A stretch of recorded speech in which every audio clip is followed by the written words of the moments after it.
Bismillah. Assalamualaikum warahmatullahi wabarakatuh. Kaum muslimin rahimakumullah. Sebelumnya kita telah mengungkap siapakah sosok Zulkarnain, sehingga darinya kita akan memperoleh informasi mengenai lokasi tembok Ya'juj dan Ma'juj. Zulkarnain adalah raja Quraisy atau Cyrus the Great, yaitu raja generasi pertama dari kerajaan Persia atau kerajaan Achaemenid. Daerah penaklukannya meliputi Kekaisaran Persia, Kekaisaran Lydia, Kekaisaran Media, dan Kekaisaran Babilonia. Kemudian dari wilayah kekuasaan Quraisy inilah kita memulai melacak ekspedisi Zulkarnain yang dikabarkan oleh Al-Quran. Adapun ekspedisi Zulkarnain yang dikisahkan di dalam Al-Quran adalah sebagai berikut. Ekspedisi ke barat. Al-Quran surat Al-Kahfi ayat 86 berbunyi, hingga apabila dia telah sampai ke tempat terbenam matahari, dia melihat matahari terbenam di dalam laut yang berlumpur hitam, dan dia mendapati di situ segolongan umat. Kami berkata, hai Zulkarnain, kamu boleh menyiksa atau boleh berbuat kebaikan terhadap mereka. Menurut kami, wilayah yang ditaklukkan oleh Zulkarnain dalam ayat ini adalah wilayah di sekitar Laut Hitam. Disebut di tempat terbenam matahari berarti di sebelah barat dari laut yang lumpurnya berwarna hitam atau Laut Hitam, yang sekarang meliputi wilayah Turki, Yunani, Romania, Ukraina, kemudian Moldova. Wilayah ini adalah batas terluar dari wilayah kekuasaan kerajaan Zulkarnain di sebelah barat. Menurut kami juga di sana terdapat kaum yang bisa dipahamkan atau diberi pemahaman mana nilai yang benar dan mana yang salah. Sehingga di sana Zulkarnain berdakwah Islam dan tauhid. Juga di sana Zulkarnain menegakkan hukum Allah. Kemudian bagi siapa yang kufur atau menolak maka ia akan dihukum. Ini makna dikembalikannya kepada Tuhannya, yaitu Allah. Dia, Zulkarnain, berkata, barang siapa berbuat zalim, kami akan menghukumnya, lalu dia akan dikembalikan kepada Tuhannya, kemudian Tuhan akan mengazabnya dengan azab yang sangat keras. Surat Al-Kahfi ayat 87. Zulkarnain memperlakukan orang-orang yang beriman dengan baik, dan mereka tidak dibebankan kewajiban kecuali yang mudah. Kemudian dipermudah dalam urusan-urusan mereka. Adapun orang-orang yang beriman dan beramal soleh, maka baginya pahala yang terbaik sebagai balasan, dan akan kami titahkan kepadanya perintah yang mudah dari perintah-perintah kami. Surat Al-Kahfi ayat 88. Ekspedisi yang kedua yaitu ekspedisi ke timur. Surat Al-Kahfi ayat 89-91 menjelaskan, kemudian dia menempuh jalan yang lain hingga apabila dia telah sampai ke tempat terbit matahari, yaitu sebelah timur, dia mendapati matahari itu menyinari segolongan umat yang kami tidak menjadikan bagi mereka sesuatu yang melindunginya dari cahaya matahari itu.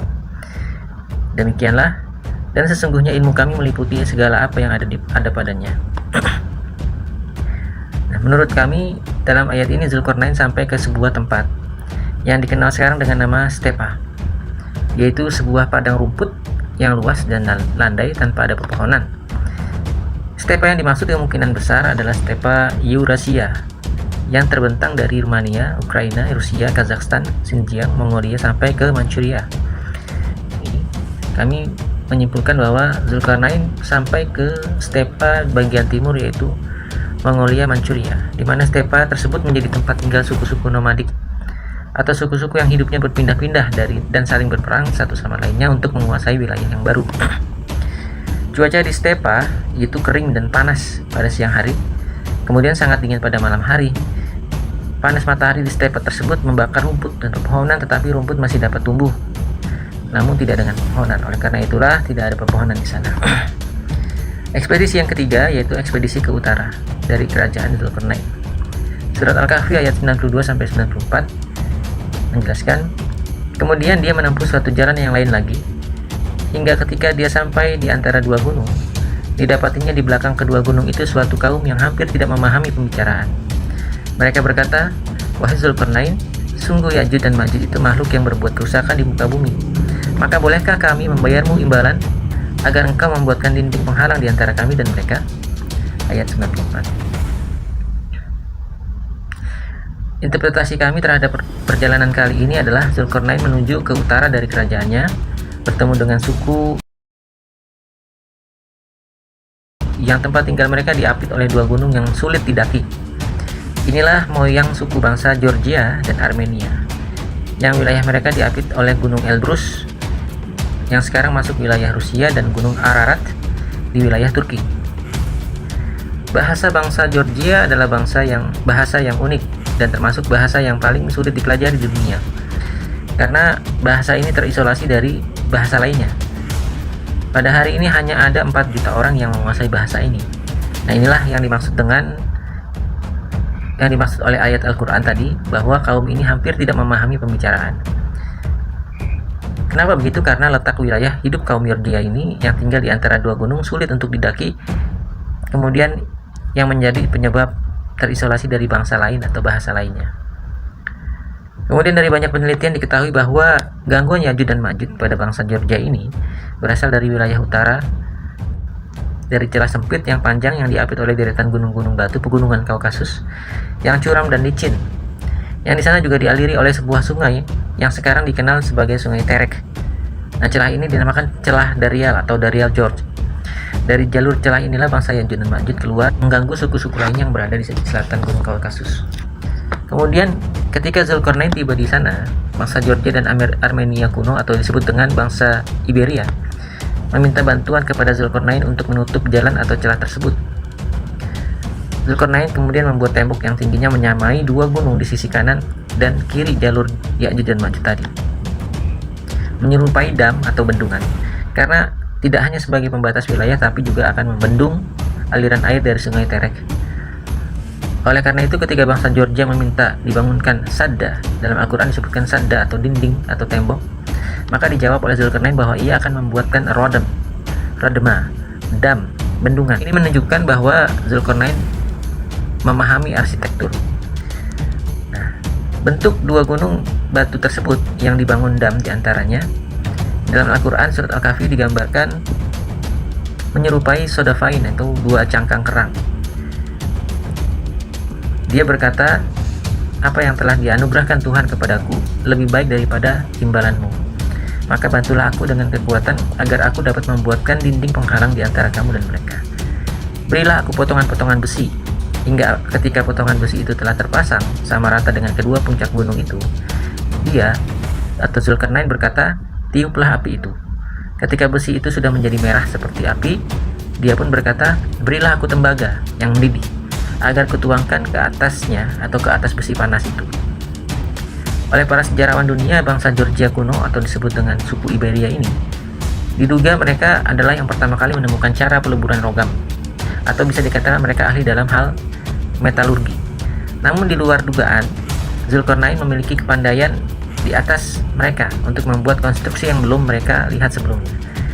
Nah, singkat cerita, akhirnya dengan bahan baku yang tersedia melimpah berupa besi dan tembaga di wilayah Georgia sampai dengan celah Darial, kemudian bangsa Georgia bekerja sama dengan Zulkarnain dalam membangun tembok penahan Ya'juj dan Ma'juj, sehingga ketika bendungan tembok itu jadi maka Ya'juj dan Ma'juj tidak dapat melaluinya. Maka mereka tidak bisa mendakinya dan mereka tidak bisa pula melubanginya. Surat Al-Kahfi ayat 97. Zulkarnain berkata, dinding ini adalah rahmat dari Tuhanku. Maka apabila sudah datang janji Tuhanku, dia akan menjadikannya hancur luluh. Dan janji Tuhanku itu adalah benar. Surat Al-Kahfi ayat 98. Pada saat ini di celah Darial tidak lagi dapat ditemukan tembok atau bendungan yang dibangun oleh Zulkarnain bersama bangsa Georgia dan Armenia waktu itu. Nah, menurut banyak penelitian, tembok atau rodam ini runtuh sejak lama akibat bencana alam. Yang dapat ditemukan di sana adalah banyak bebatuan dengan kandungan besi yang masih menempel di badan bukit atau gunung pada salah satu titik di Darial George, dan juga di sepanjang aliran Sungai Terek di Darial George. Penelitian juga menemukan bahwa tanah di Darial George terbagi 2, yaitu ada tanah yang di arah utara yang mengarah ke Rusia cenderung berwarna gelap dengan kelembaban yang tinggi, sedangkan bagian yang mengarah ke Georgia cenderung lebih kering. Hal ini mengindikasikan bahwa pernah adanya bendungan yang menahan laju air Sungai Terek di celah ini, yang menyebabkan warna dan tekstur tanah yang berbeda, kemudian tingkat kelembaban yang berbeda. Nah, pertanyaannya adalah kapan tepatnya tembok Zulkarnain ini runtuh? Tidak ada yang mengetahui persisnya, tetapi Rasulullah Shallallahu Alaihi Wasallam bersabda, beliau menggambarkan bahwa pada saat itu, yaitu pada masa hidup beliau, Ya'juj dan Ma'juj telah berhasil melubangi dinding Zulkarnain yang menahan mereka. Telah menceritakan kepada kami Abu Bakar bin Abu Syaibah, telah menceritakan kepada kami Sufyan bin Uyainah, dari Az-Zuhri, dari Urwah, dari Zainab, putrinya Ummu Salamah, dari Habibah, dari Ummu Habibah, dari Zainab binti Jahsy, bahwa dia berkata, Rasulullah Shallallahu Alaihi Wasallam bangun dari tidurnya dengan wajah memerah.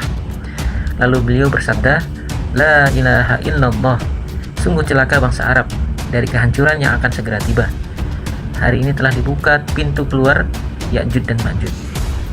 Beliau mengepalkan ke-10 jari tangannya. Kemudian Zainab berkata, aku bertanya, apakah kita akan celaka wahai Rasulullah, sedangkan di antara kita masih terdapat orang-orang salih? Beliau menjawab, ya, apabila kekejian telah menyebar luas. Sunan Ibnu Majah nomor hadis 3843. Perjalanan Zulkarnain ke barat, ke timur, dan kemudian ke utara dari kerajaannya ini merupakan perjalanan yang mengungkapkan wilayah-wilayah yang dikuasai atau yang terancam dikuasai oleh Ya'juj dan Ma'juj. Nah, kecocokan gambaran geografis wilayah-wilayah yang Al-Quran sebutkan dengan hasil penelitian yang kami sebutkan diantaranya Stepa Eurasia, kemudian wilayah Georgia dan Armenia, kemudian Celah Darial, juga kecocokan hadis Nabi dengan ditemukannya bekas reruntuhan tembok di Darial George, maka semua hal itu jadi bukti dan hujah bahwa Ya'juj dan Ma'juj sudah terlepas dari penjara tembok Zulkarnain. Adapun pendapat bahwa tembok Ya'juj dan Ma'juj tidak terlihat oleh manusia atau goib, maka pendapat ini tidak ada dalilnya.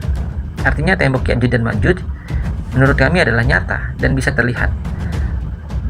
Nah, ini telah dibuktikan juga ditemukannya juga tembok-tembok besi lainnya yang serupa dengan tembok Zulkarnain yang menurut kami memang tembok tersebut juga dibuat atau dibangun oleh Zulkarnain, namun berbeda dengan tembok yang ada di Celah Darial.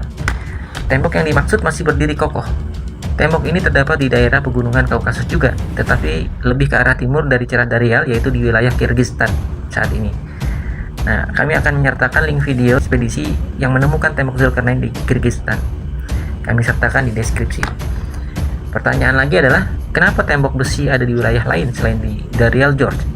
Nah, itu bisa jadi karena jalur keluar dari daerah kekuasaan Ya'juj dan Ma'juj ini berada di utara pegunungan Kaukasus menuju ke selatan pegunungan Kaukasus itu tidak hanya satu. Oleh karena itu, Zulkarnain membangun tembok di setiap jalur yang mungkin dilalui oleh Ya'juj dan Ma'juj. Artinya jumlah tembok yang dibangun Zulkarnain adalah lebih dari satu, namun yang diceritakan dalam surat Al-Kahfi hanyalah satu diantaranya. Nah, inilah bukti pertama telah runtuhnya tembok Radam atau bendungan yang menahan Ya'juj dan Ma'juj. Bukti lainnya akan kami ungkap pada video selanjutnya insya Allah. Assalamualaikum warahmatullahi wabarakatuh.